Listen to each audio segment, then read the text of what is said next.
Hello all, this is Buddy Craig, and tonight I don't have anything else to do tonight, so I'm going to replace door hinge pins and bushings.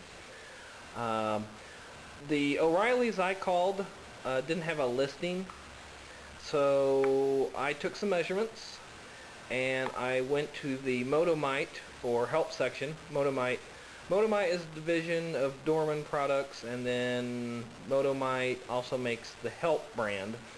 They didn't have a listing, so I took some measurements, and I decided to go with this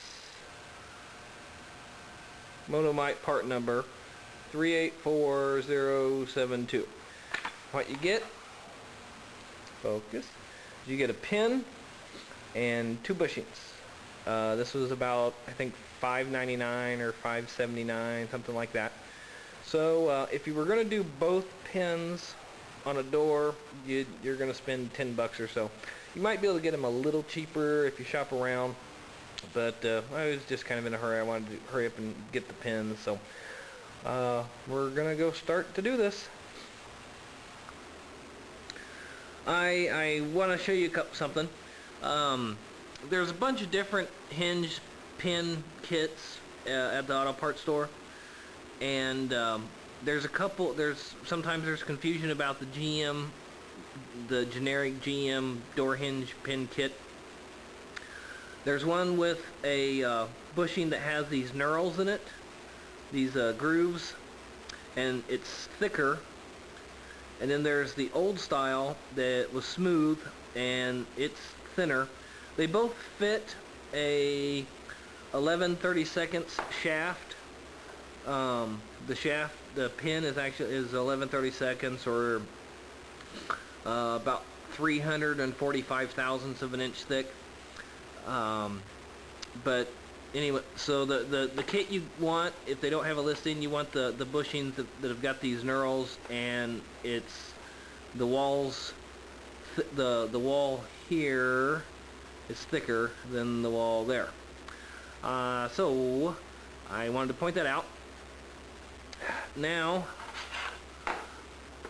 your pins are going to have this spring metal clip on them with these little wings, and this is kind of a precaution to keep the pin, should it ever try to start to come up out of the hinge. It's got a knurled area up here, and it's kind of a press-in fit into the hinge body. But should it come loose from the knurled press, this is kind of a safety precaution to keep the pin from falling all the way out. If your pins are still good, you can buy bushings all by themselves, and you can take these pins out and just buy the bushings. But one of my the upper pin on the 84, well, I'll just show it to you. But notice this spring clip. Notice this spring clip has a slit on it, and then I'll show you what I'm going to do in a second.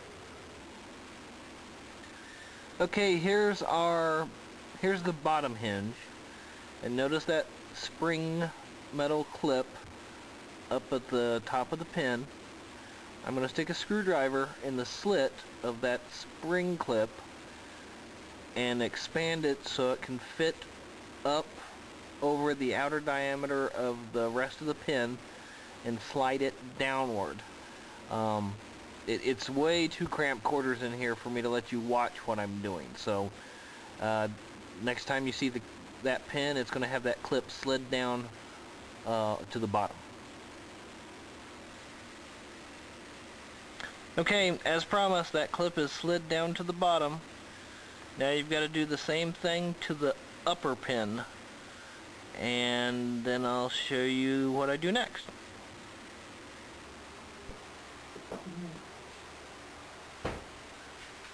Okay, to get access to the bolt to hold the door side of the hinge on, you've got to take there's a runner for the front edge of the door glass. You got to take this guide track out. There's a 10mm bolt here, 10mm bolt here, which I'm gonna take these two out first.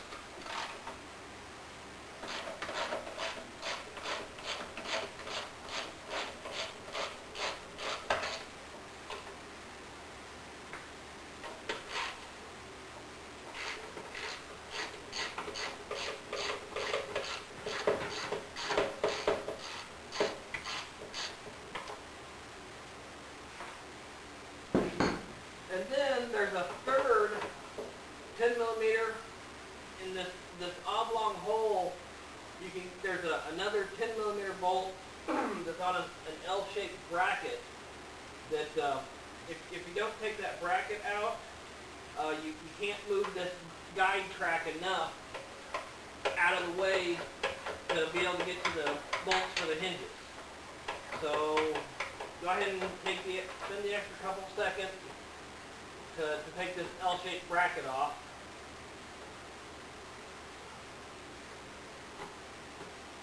Which is also a 10 millimeter bolt.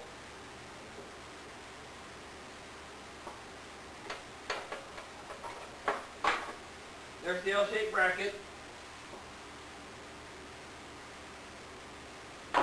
Now you can move the guide track out of the way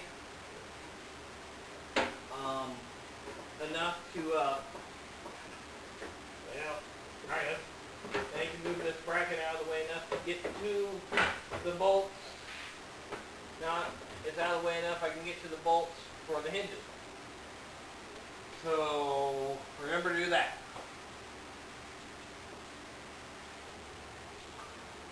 Okay, now I need a 13 millimeter socket. Pocket. 13 millimeter socket, I think a short extension, and I'm going to try it without the extension first.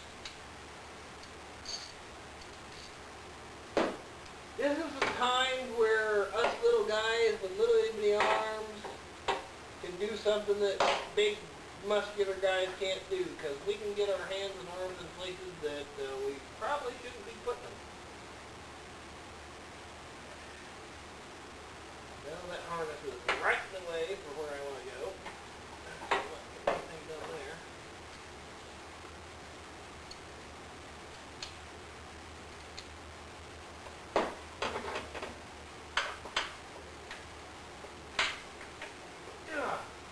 These bolts are in pretty tight.